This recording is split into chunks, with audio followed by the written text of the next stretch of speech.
Nah, Bapak Ibu, terima kasih. Saya Aldi Yudawan. Di bawah itu ada Instagram saya sama nomor WhatsApp.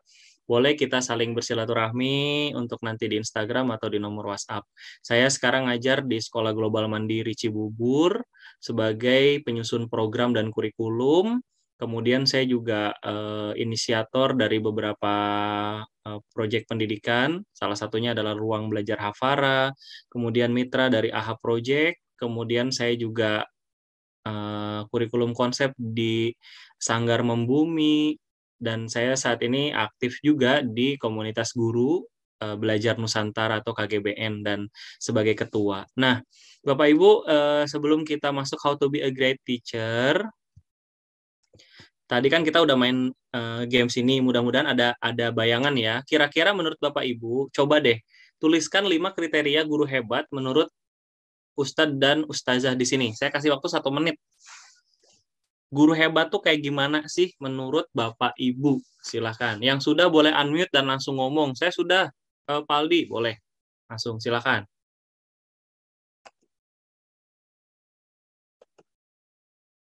Kira-kira guru hebat menurut Bapak Ibu tuh kayak gimana? Yang sudah boleh unmute, terus boleh nanti langsung ngomong.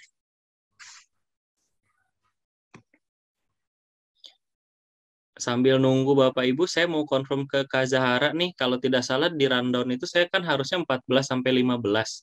Tadi kalau tidak salah saya baru mulainya itu 14.30 sekian. Itu gimana Kak Zahara? Apa tetap masih sampai jam 15 kah atau bagaimana? Nggak apa-apa, disesuaikan aja jamnya. Nggak harus jam 3, bisa lewat dari jam 3 gitu. Oh, baik. Ini saya Jadi biasanya tetap 45 menit aja. Baik. Oke. Karena biasanya kalau ngomongin how to be a great teacher itu bisa sampai subuh biasanya. Saking banyaknya ya, Pak ya. Oke, yang sudah boleh unmute teman-teman? Boleh, Pak. Saya, Pak. Oke, Pak Gufron, silakan. Ya, saya izin nggak buka video nggak apa-apa ya, Pak ya? Silakan Pak, tidak apa-apa. Guru 5 ya, harus 5 Pak. Nggak boleh tidak lebih. juga. Nggak boleh lebih, nggak boleh kurang. Kalau Bapak boleh lebih boleh, nanti itu nambah Oke. referensi bagi saya ya. Oh iya, 2, 3. Baik, guru hebat pertama menurut saya itu guru yang antusias, Pak. Antusias. Antusias. 2. Antusias dalam arti untuk mengajar dan juga untuk belajar. Terus kemudian dia menyenangkan. Menyenangkan, oke. Menyenangkan sehingga dia disukai gitu kan. Kalau menyenangkan pasti kan disukai. Siap. 3. Dan tentunya selain itu ramah dan juga akrab dengan santrinya gitu, dengan siswanya. Oke, 4. Dan 4 selalu tersenyum. Selalu tersenyum dimanapun berada ya, termasuk di jalan raya. Oke. Asal jangan senyum-senyum sendiri ya, Pak ya. 5, Pak. Suka memberi apresiasi kepada santri atau siswa. Suka memberi apresiasi. Baik, teman-teman boleh tepuk tangan dong buat Pak Gufron. Yes. Oke, ada lagi, satu lagi. Kalau barusan Ustadz, sekarang boleh Ustazah, atau kalau tidak ada Ustazah, boleh Ustaz juga, boleh? Saya deh, Pak. Boleh. Siapa Bu namanya, Bu? Boleh. Novida. Oh ya, silakan Bu Novida. Baik, yang pertama menurut saya ya, guru yang hebat itu yang dapat bertanggung jawab. Yang kedua itu dapat menyampaikan apa yang harusnya disampaikan. Oke. Yang ketiga itu hampir sama tadi seperti Ustadz ya itu ramah kepada anak-anak. Oke. Terus udah gitu juga berkomunikasi dengan baik. Dengan baik. Menyenangkan. Dan menyenangkan. Baik. Terima kasih, tepuk tangan buat Bu Novida, teman-teman. Baik, ada kurang lebih 5 poin masing-masing, tapi ada satu irisan tadi ramah ya teman-teman menurut Ustadz Gufron dan Ustazah Novida. Nah, dari kriteria-kriteria itu tentu saja Bapak Ibu punya dong kriteria-kriteria khusus sendiri gitu ya. Karena setiap orang punya kriteria dan setiap kriteria masing-masing orang itu berbeda antara satu dengan yang lain. Saya sempat riset. Riset saya sederhana. Saya ketik di mesin pencari Google tentang guru hebat, kata kuncinya begitu. Yang tampil tuh ini di Google Picture. Yang pertama, buku panduan guru hebat Indonesia, bla bla bla bla bla. Nama penulisnya ada. Kemudian ada juga menjadi guru hebat di era revolusi 4.0. Wah, ada juga. Terus ada juga guru hebat di era milenial, bla bla bla dan lain sebagainya. Ini kalau di Google Picture. Kemudian kalau di Google All-nya itu muncul seperti ini. Ketika diklik bagaimana cara menjadi guru hebat. Ada dari Pak Nanan Abdul Manan, 6 kriteria guru hebat dan kekinian. Wah, itu ditulis pada Mei 2021. Terus ada juga ingin jadi guru hebat, tanda tanya kuasai 5 teknik mengajar. Terus semuanya, wah, rata-rata adalah kiat-kiat bagaimana caranya menjadi guru hebat, betul? Itu artinya apa? Artinya adalah bahwa setiap orang punya kriteria untuk guru hebat, dan setiap kriteria antara satu orang dengan orang lain sudah pasti tidak sama. Nah, dari itu semua, Bapak Ibu, yang kita harus sama-sama sadari adalah setiap percakapan kita tentang guru hebat, pernahkah kita nanya ke murid-murid kita, sebenarnya guru hebat tuh kayak gimana? Atau sebaliknya, kita tuh nggak pernah nanya ke mereka, guru yang hebat tuh menurut kalian kayak gimana sih? Gitu. Karena selama ini yang kita anggap kriteria hebat itu berasalnya bukan dari mereka, tapi dari kita. Sedangkan sehari-hari kita berinteraksi dengan murid-murid itu, betul? Nah, atau kalau di Algibran mungkin santri ya. Maka kalau demikian, yang terjadi biasanya nih, kalau kita selalu mengandalkan kriteria-kriterianya hanya dari guru saja, mungkin kita terjebak dalam sesuatu yang disebut dengan miskonsepsi belajar. Saya catat, berdasarkan hasil riset juga ada 6 miskonsepsi belajar dalam dunia pendidikan kita. Pertama, belajar cuma buat ujian, mau itu di sekolah formal atau misalnya ketika belajar Al-Quran, jangan sampai belajar cuma untuk lulus ujian. Jadi bisanya itu ketika ada ujian saja. Setelah ada ujian, lupa, tidak diamalkan, dan hilang ilmunya. Gitu. Tidak terjadi ya, mudah-mudahan di Algibran. Yang kedua, kendali belajar sepenuhnya ada pada guru. Jadi guru merasa sangat tahu dengan apa yang mungkin nanti akan dilakukan dan lain sebagainya. Kalau sudah kendali belajar ada pada guru, itu biasanya tidak ada ruang bagi murid untuk bertanya, untuk berdiskusi, menyanggah, bahkan mengeluarkan ide-ide baru. Nah, yang ketiga, miskonsepsinya adalah murid-murid atau para santri biasanya dianggap punya kemampuan yang sama, punya minat belajar yang sama. Padahal aslinya apa coba? Kira-kira sama nggak? Saya kira kalau guru-gurunya aja berbeda tadi karakternya, ada yang datang ke kantor telat, ada yang pelit tadi, ada yang aktif di sosmed, ada yang gaptek, dan lain sebagainya. Apakah tidak benar bahwa murid-murid juga itu punya karakteristik masing-masing? Kalau murid punya karakteristik masing-masing, kenapa harus dianggap sama dan dengan cara mengajar yang sama? Gitu. Keempat, penilaian belajar sepenuhnya wewenang guru. Ayo, ini zamannya beda ya sama kita dulu. Maksudnya penilaian belajar itu hanya guru tuh guru yang paling pasti tahu dan boleh menilai. Guru tidak berhak menerima masukan dari murid-murid yang lainnya juga. Padahal apa? Padahal guru tidak selamanya, tidak setiap waktu bersama murid tersebut. Bisa jadi ada murid dengan murid yang lebih tahu bagaimana sih karakter sebetulnya, dan itu boleh ditanyai. Terus keberhasilan belajar ditandai dengan nilai standar. Saya nggak tahu ya di Algibran kayak gimana kalau belajar Al-Quran, tapi kalau di sekolah-sekolah biasanya yang berhasil adalah anak yang mencapai nilai-nilai tertentu gitu. Entah kalau di Algibran belajar Al-Qurannya seperti apa. Mudah-mudahan sih keberhasilan anak tidak hanya dinilai dari dapat nilai sekian, dapat poin sekian, atau dapat skor A, B, atau apa gitu ya. Terakhir, belajar itu cuma ngafalin dan menggunakan rumus. Ini adalah miskonsepsi yang belasan, bahkan puluhan tahun ada di kita. Jadi belajar itu cuma ngafal dan bisa menggunakan rumus. Dan itu pun ada di atas kertas. Kalau misalkan dihubungkan dalam kehidupan sehari-hari, itu agaknya siswa-siswa atau santri-santri malah agak gelagapan gitu. Nah, padahal yang seharusnya diupayakan adalah kemerdekaan bersama untuk mencapai tujuan dalam belajar. Nah, ini tadi miskonsepsinya. Kalau anak biasanya cuma siap ujian, yuk kita sekarang coba dorong. Anak siap untuk hidup. Baik itu santri atau bukan, kan sebetulnya belajarnya tuh bukan cuma belajar bagaimana bisa untuk menghadapi ujian-ujian di pondok, bisa untuk menghadapi ujian-ujian di sekolah gitu ya. Tapi siap ketika mereka lepas dari pondok atau dari sekolah. Sikap bertahan hidup. Yang kedua, tujuannya bukan nilai sama angka, tapi kompetensi, kemampuan apa sih yang bisa mereka kuasai. Karena dulu sama sekarang beda nih. Kalau saya dulu ngalamin gini Bapak Ibu. Ketika pulang ke rumah setelah sekolah, saya ditanya dapat nilai berapa. Tapi kalau sekarang ditanya juga seperti itu, kayaknya agak ketinggalan zaman. Yang harusnya kita tanyakan, kamu setelah belajar itu dapat apa dan bisa ngapain dari kemampuan itu. Benar nggak Bapak Ibu?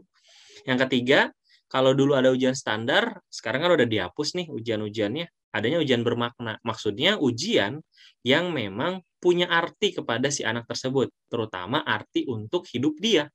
Jangan sampai ujian hanya membekas kenangan-kenangan yang menakutkan. Ujian adalah suatu horor, kisah yang panjang gitu, atau segala macam gitu ya. Itu menakutkan sekali kan.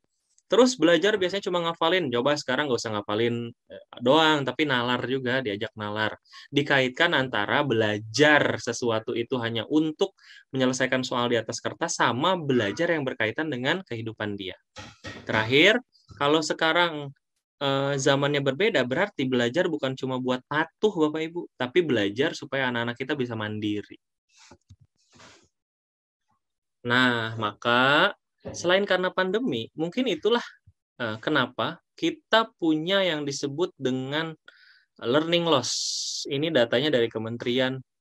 Intinya, selama bukan cuma karena pandemi, tahun-tahun sebelumnya juga kita learning loss. Kenapa? Karena tadi terdapat banyak miskonsepsi belajar dalam dunia pendidikan kita. Apalagi ada pandemi.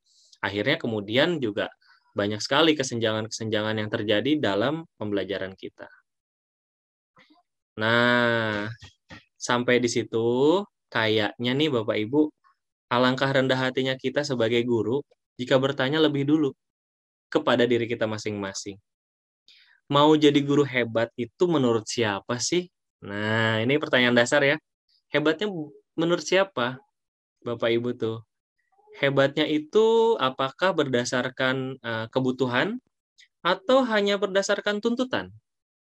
Atau hebatnya hanya dibikin-bikin untuk mencapai atau mendapatkan sesuatu, karena setelah sesuatu itu tidak ada, tidak hebat lagi.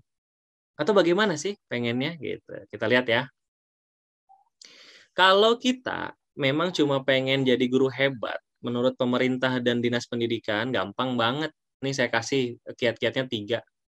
Pertama, raihlah prestasi sebanyak-banyaknya. Ini prestasi di bidang apa aja, mau akademik dan non-akademik. Caranya, bisa ngikutin berbagai macam perlombaan guru. Saya sampai sekarang punya hampir 3 buku sertifikat. Kalau disatuin, yang memang di dalamnya itu terdapat banyak sekali prestasi-prestasi yang bisa menjadikan orang menyebut itu guru hebat. Terus, kalaupun misalkan udah banyak prestasi, kumpulin juga sertifikat sebanyak-banyaknya. Baik sebagai peserta, panitia, atau juara, dan lain sebagainya juga. Bisa ikut event nasional, regional, atau internasional. Terakhir, kalau mau hebat menurut pemerintah sama dinas, deketin orang-orang yang penting menurut mereka. Ya, punyailah kontak dengan mereka dan jaga komunikasi. Kalau mau hebat menurut siapa? Menurut pemerintah atau dinas. Gampang banget kan caranya kan? Ya, kayak gitu ya. Tapi kalau Bapak Ibu mau jadi guru hebat menurut murid atau santri-santrinya Bapak Ibu sekalian, maka Bapak Ibu kiranya harus berani berproses. Dan ketika berproses, ini cuma 6 yang saya sertakan. Meskipun banyak sekali hal-hal yang mungkin bisa dieksplorasi lebih jauh lagi. Yang pertama, sudah pahamkah Bapak Ibu tentang profil murid? Maaf ya, ini wrong typing. Harusnya profil murid. Profil murid itu berkaitan dengan anak ini tuh latar belakangnya bagaimana, ya kan? Gaya belajarnya seperti apa? Tujuan belajarnya sudah bisa ditentukan apa belum? Kemudian kesenangan dan lain sebagainya juga. Itu profil murid. Yang kedua, apakah potensi diri di dalam murid itu yang bisa dikembangkan? Jangan dikira ngajar Al-Quran hanya sekedar mengajarkan ayat-ayat saja ya Bapak Ibu. Saya yakin Bapak Ibu tidak hanya mengajarkan ayat-ayat saja, mengajarkan langgam juga. Bapak Ibu juga mengajarkan bagaimana caranya Al-Quran bisa diamalkan dalam kehidupan sehari-hari. Pasti dong. Terus juga bagaimana kita harus kritis dengan ayat-ayat yang mungkin tidak hanya dalam Al-Quran, tapi kepada ayat-ayat yang mungkin saja ada di alam semesta. Ya kan? Itu sangat bisa dibangkitkan. Apalagi ilmu Al-Quran adalah ilmu yang tiada duanya gitu. Dan sangat luar biasa sekali. Ketiga, tujuan belajar apa sih yang pengen dicapai sama murid dari setiap sesinya? Atau tujuan belajar apa yang pengen dicapai oleh guru dan murid ketika mempelajari itu? Yang keempatnya, apa yang bisa dikolaborasikan antara guru sama murid? Yang bisa dikolaborasikan itu yang bisa dilakuin barengan. Bukan cuma misalnya keinginan guru saja, atau bukan cuma nurutin keinginan murid aja, tapi kepentingan guru dan murid. Atau bahkan lebih luas, kepentingan guru, murid, sekolah, orang tua, dan lain sebagainya. Yang kelima, seperti apa komunikasi dengan orang tua murid yang dinamis? Wah, tadi tuh, pandai berkomunikasi dengan orang tua tuh harus belajar banyak kepada Ustazah Yeni ya tadi ya. Bagaimana caranya memberikan laporan kepada orang tua tentang pembelajaran anak dan perkembangannya. Bagaimana caranya mengabari bahwa kalau misalkan ada event-event atau misalkan ada kejadian-kejadian ketika belajar dan lain sebagainya. Bukan hanya untuk sekedar selfish ya, bukan hanya untuk sekedar mendekati orang tua dengan tujuan-tujuan yang tidak sebagaimana mestinya. Terakhir, bagaimana sebenarnya murid ingin diperlakukan. Wah, gitu deh. Kan seneng ya kalau misalkan kita diperlakukan sesuai dengan keinginan kita, tentu saja dengan batas-batas normal dan lain sebagainya gitu. Kan yang paling ngeselin, yang bikin sakit itu adalah ketika kita diperlakukan tidak seperti yang kita inginkan. Wah, itu yang sangat itu tuh. Tuh senyum-senyum kan teman-teman. Kalau teman-teman tidak diperlakukan sebagaimana mestinya pasti sakit dan sakitnya tuh di sini. Yes, gitu ya teman-teman ya. Oke, saya lanjut lagi. Kalau begitu, ada beberapa cara dan cara yang paling efektif dan ampuh adalah ayo kita berpihak sama murid-murid kita. Karena selama ini mungkin murid-murid kita tidak ada yang memihaki mereka. Kadang-kadang murid merasa kalau kita ya di sekolah misalnya, guru-gurunya tuh selalu ingin hanya memberikan sesuatu dan banyak gitu tanpa memperdulikan kondisi mereka, kesiapan belajar mereka dan lain sebagainya.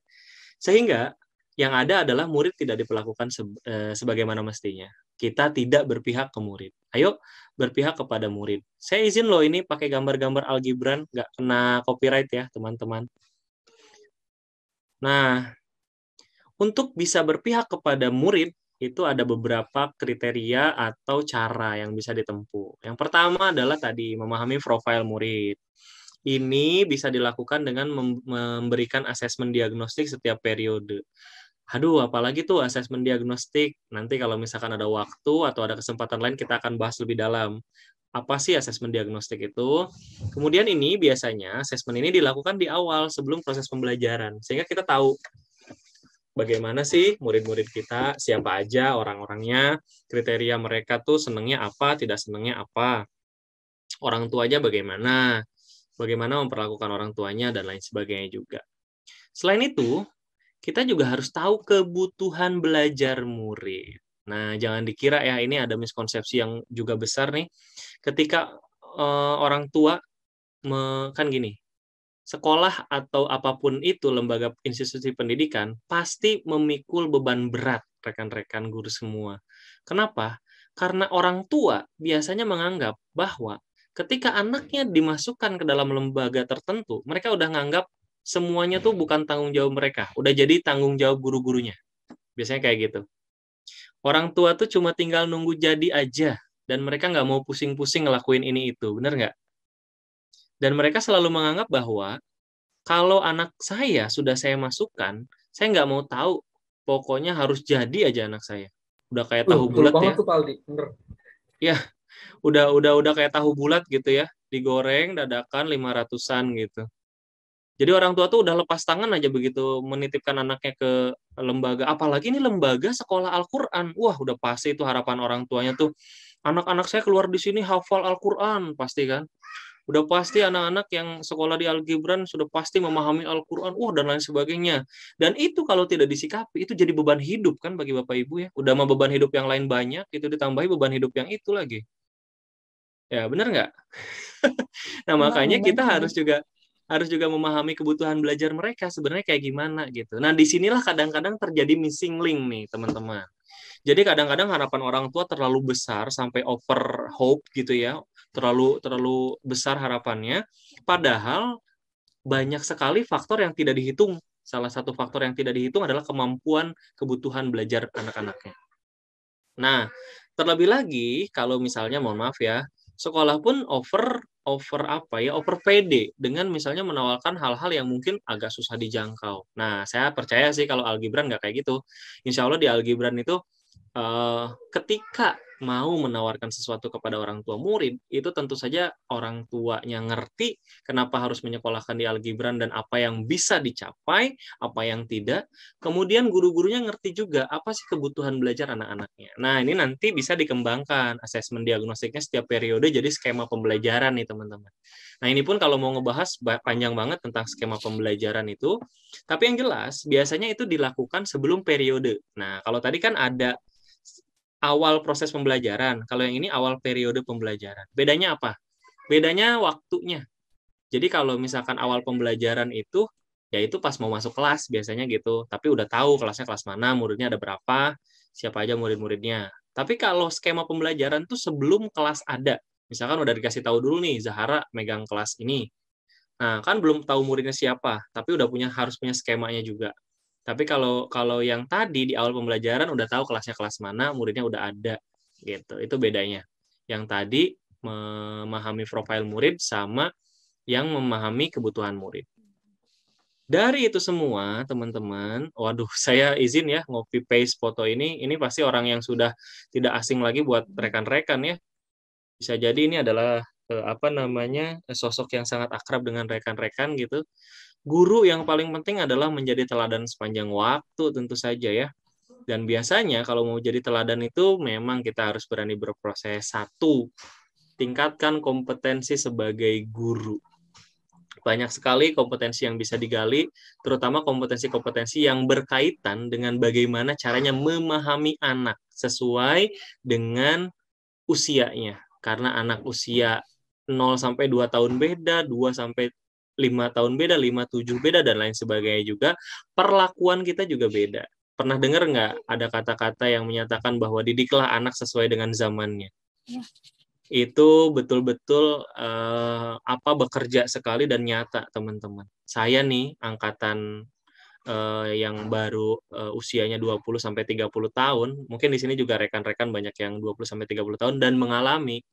Kalau dulu kita ngelihat guru atau misalkan mendengar derap langkahnya guru aja dari jauh, udah langsung Paldi, langsung duduknya tuh langsung dirapin dari tadinya kelas kusut, kelas ramai dan lain sebagainya, begitu ngedenger derap kaki Pak Aldi, dak gitu kan, sepatu pantopelnya atau apa langsung duduk rapi, bener nggak? Iya benar banget Pak, benar. Langsung nggak ada yang ngomong, diam langsung. Wah, karena saking menganggap guru itu entah berwibawa atau menakutkan atau menyeramkan atau apa gitu ya. Yeah. Tapi bandingkan dengan anak-anak sekarang. Anak-anak sekarang kita udah ada di kelas aja mereka masih ada yang jalan-jalan, ada yang lempar-lempar. Kita sudah ngomong tolong diam aja mereka masih ada yang teriak lebih keras dari kita. Bahkan kita udah marah-marah sampai mungkin hampir keluar matanya Bu Zahara misalnya, melototin mereka, mereka masih asik aja ngelakuin kesibukan mereka. Itu sebuah indikasi bahwa zaman udah berubah. Kalau zaman udah berubah, personalitasnya berubah. Kalau orang-orangnya udah berubah, berarti tantangannya berubah. Kalau tantangannya berubah, berarti respon kita pun harus berubah. Gitu. Nah, makanya butuh untuk meningkatkan kompetensi sebagai guru. Apa aja sih kompetensi sebagai seorang guru? Pokoknya kalau sebagai guru yang tadi disebutkan tuh udah cakep banget. Ada 5 masing-masing tadi dari yang teman-teman sebutkan. Oke, silahkan ditingkatkan terus. Terus yang paling penting setelah itu adalah mandiri belajar. Nah, mandiri belajar itu bukan cuma mungkin dari referensi ustadz-ustadz yang ada di sini, tapi juga cari ke referensi-referensi yang lain juga. Kalau tidak salah di Al-Gibran pakai metode tilawati ya, teman-teman. Iya, Ya. betul, Pak. Nah, kan kalau metode-metode yang lain juga banyak ya, tapi bukan berarti teman-teman harus meninggalkan metode terus uji coba dan lain. Tidak, tapi minimal untuk memakai metode tilawat itu lebih efektif, bisa dibubuhkan dengan yang tadi cara-caranya gitu ya. Bisa dengan mengajak anak dulu untuk berada di zona nyaman dan lain sebagainya. Ada dan dapat dibuktikan anak-anak yang sudah berada di zona nyaman akan gampang diajak belajar apapun itu, termasuk belajar ngafalin Quran dan lain sebagainya, dibanding anak-anak yang terpaksa belajar atau terpaksa dijebak dalam situasi supaya mereka patuh. Itu ada penelitiannya. Jadi usahakan teman-teman jadi yang menyenangkan dulu ya, bawa suasana yang menyenangkan kepada anak-anak gitu. Terus yang terakhir, selalu berefleksi. Selalu berefleksi itu minimal nanya ke diri sendiri. Aduh, tadi tuh cara ngajar aku udah bener belum ya kepada anak-anak gitu. Terus aja. Saya aja yang baru hampir 15 tahun jadi guru, saya selalu nanya ke diri sendiri, aduh selama 15 tahun, hampir 15 tahun ini, bener nggak ya saya ngajar murid-murid gitu. Takutnya saya tuh salah gitu. Nah, kalau sudah bisa nanya itu ke dalam diri sendiri, nggak ada salahnya nanya ke teman kerja yang mungkin memerhatikan kita. Menurut kamu, menurut antum gimana ya cara ngajar Ana gitu dan lain sebagainya. Apakah kita bisa sharing satu sama lain gitu kan. Yang lebih luas dan lebih berani adalah tanya ke muridnya. Berani nggak kira-kira kita nanya ke murid apa kekurangan kita? Kemudian kalau menurut mereka kekurangan itu perlu diperbaiki, apa saran mereka untuk memperbaikinya? Alhamdulillah teman-teman, kalau misalkan teman-teman ngelakuin nanya ke diri sendiri, nanya ke rekan kerja, sama nanya ke murid-murid, itu teman-teman akan selalu dapat sesuatu yang baru untuk ngejawab tantangan zaman ini. Tantangan dengan anak-anak yang ada di hadapan kita. Nggak usah khawatir. Gitu ya teman-teman. Abaikan foto ini, saya akan lanjut ke slide berikutnya. Dari semua itu, kalau ada yang mau ditanyakan, boleh. Terima kasih untuk belajar bersama yang tadi. Jabat erat dari saya, Aldi. Itu Instagram dan nomor WhatsApp saya. Terima kasih. Saya kembalikan ke Kak Zahara. Kalau ada pertanyaan, boleh ya.